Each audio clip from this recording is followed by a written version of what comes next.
중요한 건 상담사의 과거가 아니라 지금 내 아픔을 얼마나 잘 이해하고 회복의 길을 함께 걸어갈 수 있는가 하는 점인 것 같아요. 그리고 그 길은 누군가가 혼자 앞서가면서 끌고 가는 것이 아니라 나란히 함께 걸으면서 고민하고 성장해가는 여정이라고 할 수 있습니다.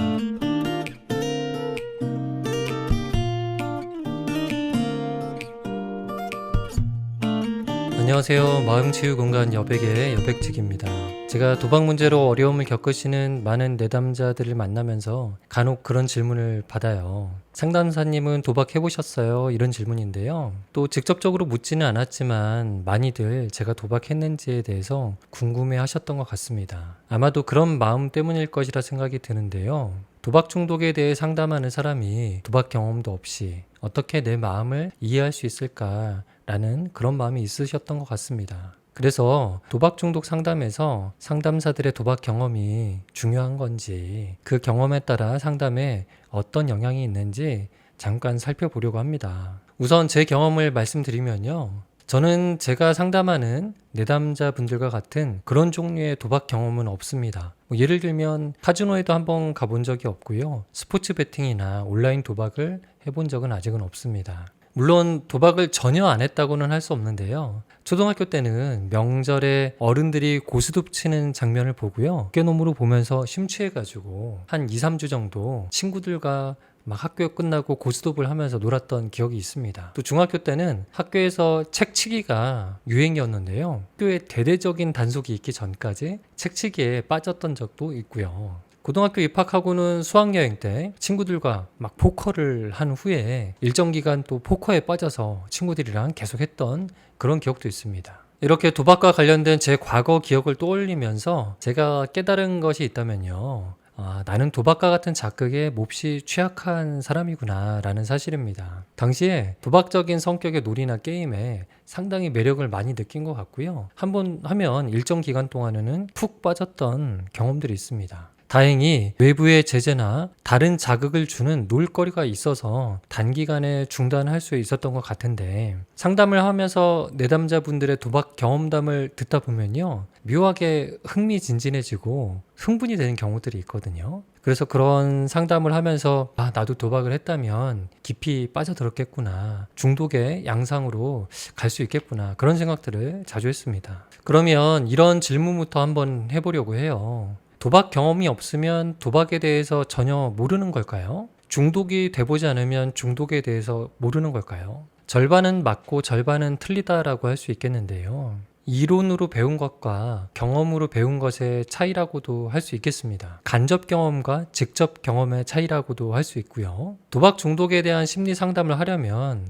불가피하게 도박 자체에 대한 공부와 연구가 필요하긴 합니다. 그래서 이론적으로 도박의 작동 원리나 시스템을 다양한 자료와 정보를 통해서 학습하는 과정을 거치기는 하거든요. 하지만 한계도 분명하죠. 실제 도박을 준비하고 베팅을 하고 그 결과를 접하는 일련의 과정 속에서 일어나는 심리적인 변화, 감정의 변화, 이런 것을 제가 직접적으로 느껴본 것은 아니니까 그 생생함에 대해서는 아무래도 다 알 수는 없는 것 같습니다. 다만 도박 문제로 어려움에 처했던 분들의 경험들을 계속해서 듣다 보니까 일관된 어떤 특성들을 좀 발견할 수 있다. 그런 부분들은 또 분명히 말씀드릴 수 있을 것 같아요. 그렇다면 또 다음 질문인데요. 도박 중독 상담에서 도박의 실제 경험이 얼마나 중요하고 어떤 영향을 미칠까요? 이렇게 생각해 보시면 좋을 것 같아요. 암을 치료하는 의사는 반드시 암을 알아봐야 좋은 의사일까요? 고혈압 환자의 치료를 위해 반드시 고혈압을 경험해봐야만 이 치료를 할 수 있을까요? 아마 경험적으로 그건 아니라는 것을 잘 아실 겁니다. 치료하는 역할을 하는 의사는 질병의 구조와 치료의 원리를 이해하고 많은 연구와 임상 훈련을 통해서 적절하게 치료적으로 개입하는 사람입니다. 치료를 위해서 해당 질병을 직접 경험하는 것이 필수적인 여건은 아니라고 할 수 있거든요. 심리상담도 같은 차원에서 이해하시면 좋을 것 같습니다. 도박 중독이라는 심리적 문제를 제대로 이해하고 이에 대한 적절한 치료적 개입 방법을 연구하고 훈련해서 그 서비스를 제공하는 것이 상담사의 주요한 역할이라고 볼 수 있는데요. 물론 도박에 대한, 중독에 대한 직접 경험이 있다면 그 문제를 경험하고 있는 당사자의 고통이나 어려움을 보다 직접적으로 체감하고 공감하는 데 유리하겠죠. 하지만 그것이 치료에 있어서 필수적인 요소라고는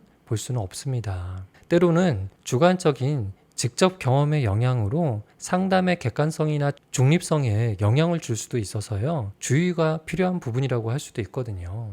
아까도 말씀드렸지만 상담사는 본인이 직접 도박을 혹은 중독을 경험하지 않았지만 아주 많은 도박 중독의 사례를 접하게 되면서 나름대로 도박 문제와 중독에 대한 객관적인 시각을 가질 수가 있습니다. 반복적으로 도박 중독 문제를 경험하시는 여러 내담자들과 상담을 하다 보면 도박 중독 사례에서 공통적으로 발견되는 특징들, 또 그것들이 이론과 굉장히 부합하다는 사실들을 확인하게 되는데요. 또 반대로 각 개인마다 가지고 있는 차이점도 이해하게 됩니다. 거기에다가 이론과 훈련을 통해 배운 부분들이 실제 사례에서 어떤 영향으로, 어떤 양상으로 나타나는지 비교해 보면서 도박 문제에 대한 상당한 이해를 가질 수가 있습니다. 비록 도박이나 중독 자체를 간접적으로 경험한 것이지만 양적인 경험을 통해 얻게 되는 식견이 분명히 존재한다고 할 수 있습니다. 또 인간은 누구나 일정 수준의 공감 능력을 가지고 있거든요. 자신이 직접 경험하지 않아도 타인의 아픔이나 감정을 이해하고 공감할 수 있는 능력을 어느 정도 갖고 있습니다. 게다가 상담사들은 중점적으로 이러한 공감 능력을 개발하고 훈련하기도 하거든요. 때문에 도박의 경험이 없다고 해서 내담자들의 도박 경험과 중독의 어려움에 대해 공감이 불가능하거나 부족하다고 단정 지을 필요는 없는 것 같습니다. 그 수가 많지는 않지만 상담사나 치료사 중에 과거에 도박 경험이나 중독 경험이 있으시고 회복하신 분들이 있으십니다. 정확한 명칭이 있는 것은 아니지만 편의상 회복자 상담사라고 하겠습니다. 아무래도 회복자 상담사들이 치료 장면에서 가진 장점이 크다고 볼 수 있는데요. 제가 그분들을 다 일일이 경험하거나 아는 것은 아니니까 몇몇 연구들을 근거로 살펴보면 3가지 정도로 장점을 정리할 수 있을 것 같습니다. 첫 번째로는요. 공감과 신뢰 형성에 있어서 굉장히 유리한데요. 회복자 상담사들은 아무래도 앞서서 중독의 고통과 회복의 어려움을 직접 체험했기 때문에 중독 문제로 어려움을 겪고 계시는 분들의 마음을 누구보다 잘 이해하고 있습니다. 상담받는 분들도 상담사가 자신과 유사한 경험을 가졌다는 사실에 대해서 좀 더 이해받았다고 느끼고요. 이 때문에 강력한 신뢰관계가 형성됩니다. 두 번째는 모델링 효과라고 할 수 있는데요. 많은 중독자들이 자신의 중독 상태에 대해 절망을 느낍니다. 그런데 자신의 상담사나 치료사가 중독에서 회복되어 건강한 삶을 살고 있다는 증거를 자기 눈으로 목격했기 때문에 회복에 대한 희망과 동기를 부여받곤 합니다. 그래서 그런 회복의 모습을 담고 배우고 싶은 마음이 생길 수 있는 거죠. 세 번째 장점은요. 회복자 상담사의 경우에는 보다 현실적인 조언을 해줄 수 있다는 점을 들 수 있습니다. 아무래도 이론이나 연구를 넘어서서 체험에서 우러나온 조언을 제공할 수 있다는 점은 회복자 상담사만이 가질 수 있는 장점이라고 생각합니다. 또 연구에 의하면 회복자 상담사들의 한계나 단점도 일부 있다고 말하고 있는데요. 첫 번째는 경계 설정의 어려움이라고 할 수 있습니다. 아무래도 유사한 경험을 해봤기 때문에 내담자에게 지나치게 공감하거나 과도하게 도우려고 할 수도 있는데요. 건강한 상담 관계에서 권장하는 관계의 거리가 있거든요. 근데 때로는 그 관계의 거리가 깨질 위험이 다소 있다는 부분들을 연구에서는 주장하고 있습니다. 두 번째로는요. 회복자 상담사의 개인적 경험을 지나치게 일반화할 수 있다고도 설명하고 있는데요. 모든 사람의 회복의 속도나 과정은 각기 다 다른 법인데요. 지나치게 자신의 회복 경험을 일반화해서 적용하려 할 경우 치료에 좋지 않은 영향을 미칠 수도 있습니다. 이렇게 2가지 정도의 단점과 한계들이 좀 있다고 보여지는데, 이렇게 말씀드린 한계나 단점은 사실 회복자 상담사에게만 있는 문제는 아닙니다. 대부분의 상담사들도 개인의 성향이나 경험치에 따라 이와 같은 문제를 가지고 있거든요. 하지만 이와 같은 문제는 전문적인 심리 상담사가 되는 과정에서 학습하고 훈련하면서 다루게 되는 문제입니다. 내담자의 경계선을 설정하는 문제나 개인의 경험을 일반화시키는 등의 문제는 상담 이론을 배우고 상담 윤리나 상담 기법을 훈련하는 과정에서 다듬게 됩니다. 1년에 학습과 훈련을 받고 자격을 취득한 후에도 대부분의 상담사들이 자신의 상담에 대해서 슈퍼비전을 받으면서 자신의 부족한 점을 보완하거든요.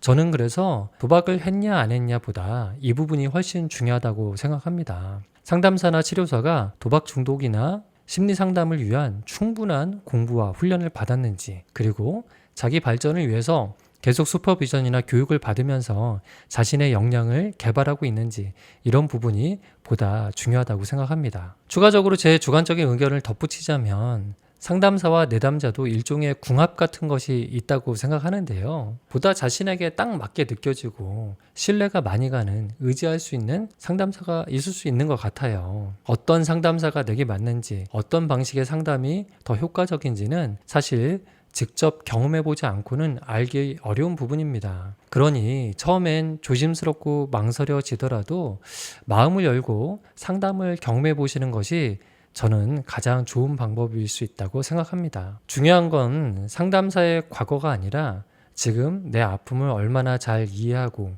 회복의 길을 함께 걸어갈 수 있는가 하는 점인 것 같아요. 그리고 그 길은 누군가가 혼자 앞서가면서 끌고 가는 것이 아니라 나란히 함께 걸으면서 고민하고 성장해가는 여정이라고 할 수 있습니다. 저는 저대로 제가 가지고 있는 여러 가지 한계들이 있다고 생각합니다. 하지만 어쨌든 제게 오시는 분들을 위해서 그 이야기를 진심으로 듣고 또 도박이라는 경험을 넘어서서 한 사람이 갖고 있는 삶 전체가 회복되는데 도움이 되는 길을 찾고자 늘 노력하고 있습니다. 상담사의 조건이 완벽해서 상담이 효과적인 것이 아니라 서로의 신뢰와 노력이 맞물릴 때 비로소 그 상담이 회복의 시작점이 되는 거 아닐까? 저는 이렇게 생각을 합니다. 오늘 영상이 도움이 되셨다면 좋아요와 구독 그리고 알림 설정도 부탁드리고요.